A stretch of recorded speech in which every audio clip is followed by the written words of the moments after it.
Let us start with the case when students of one of the final courses at a university before going to military training, prior to receiving officer ranks through military department, were seeing a medical board. A few people failed to pass the board and to get a permit for military training, and the group of those who failed consisted mostly of members of the university teams in various sports. Then there was an article in the press that the average life expectancy of outstanding athletes by 10 years and more was less than the life expectancy of the fans. So what is it, the sport of records? It is when you take a minor child that his parents have no compassion for, and since the age of 5 to 6, train this child, drilling his skills for 5-6 hours a day, all his childhood and adolescence, leaving no time for anything else that is needed in order to turn a human child into a humane person. Those who do not break or whose parents do not get wiser become champions by the age of 15 to 22, depending on the sport. By the age of 25 to 35, depending on the type of sports, the career of an athlete is over. After that, the person is suggested to carry on living according to his abilities, which he mostly does not have. He does not have any professional knowledge, and his brain and outlook are not developed enough to enter some profession which is not related to sports. In addition, the body is worn out, even if he did not have to undergo any traumas that left some serious consequences. If training includes biochemistry, then by the age of 35, the deterioration of the body is aggravated by medical problems caused by this biochemistry. To carry out quick change of the athletic lifestyle and start a regular life is not always possible due to the irreversibility of certain structural changes in the body and the impossibility to adopt one's physiology after a certain age. All these altogether leads to the fact that if we evaluate the statistics of health condition in representatives of sport of records, the professional sport of records can be described with the words industry that produces people with disabilities. Even if we do not take into consideration those who became disabled as a result of severe injuries during training or competition. But the sport of records does not only go along with perverted meaning of life imposed by culture, society, parents and coaches, but it is also a social phenomenon that affects one way or another all members of society.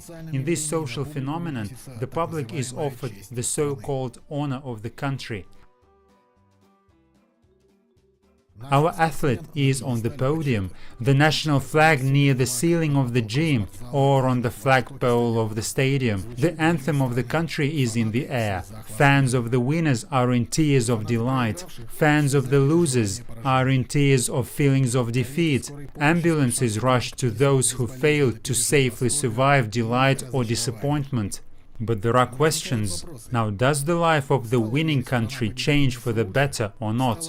Now, does the life of the losing country change for the worse or not? The answer to both of these questions is negative. Emotions associated with a sports event remain important for the psyche of the majority of fans for more than 2 weeks after that event. But neither economics nor science, nor the education system and health get worse or better in any of the countries after the victory or defeat of its athletes.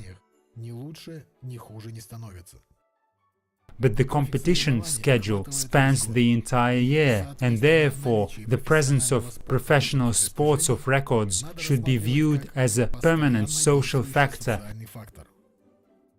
that has a permanent impact on society.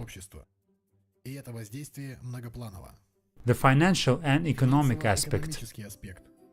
Big-time sports, when becoming a kind of show business, pays for itself, but this does not mean that it is good to develop economy.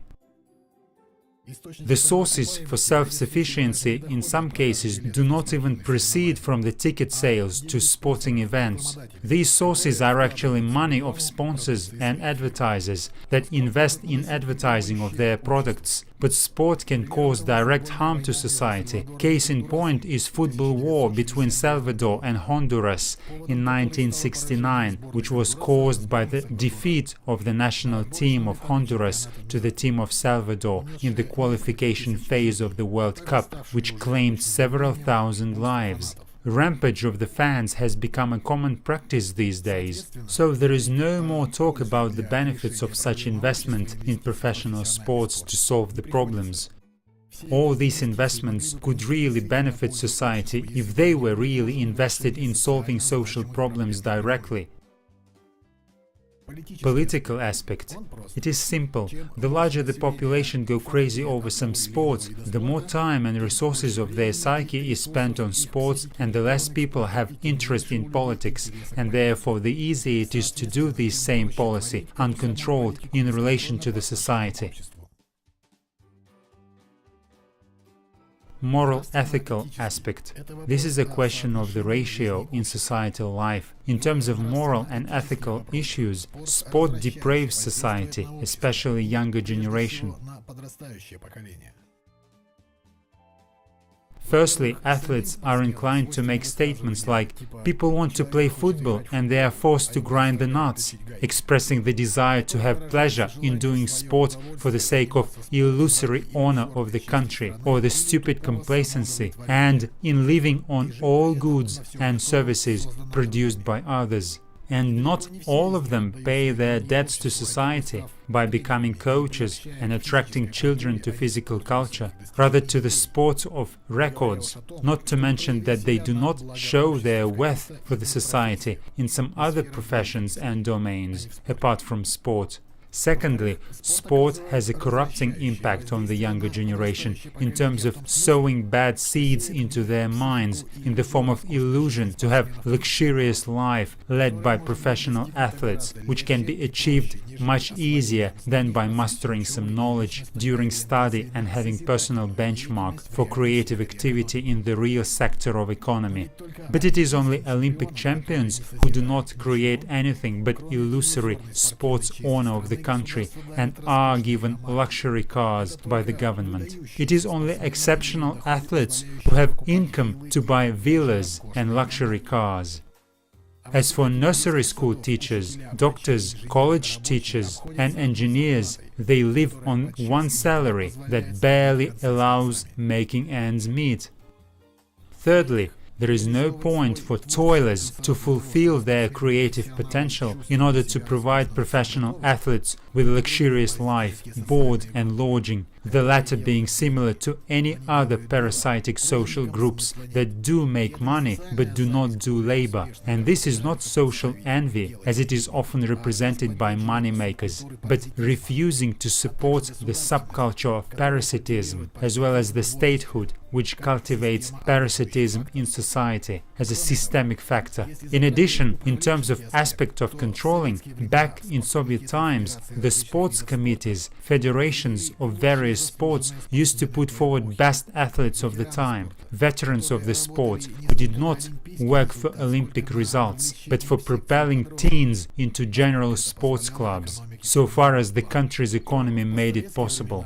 During post-Soviet period, the leadership positions of the committees and federations were appointed from those who used to be sports officials or even random people, such as massage therapists, businessmen and the like. They did not come to work on mass propelling into general sports clubs or to achieve Olympic results, but they came to use budgets and grants of sponsors.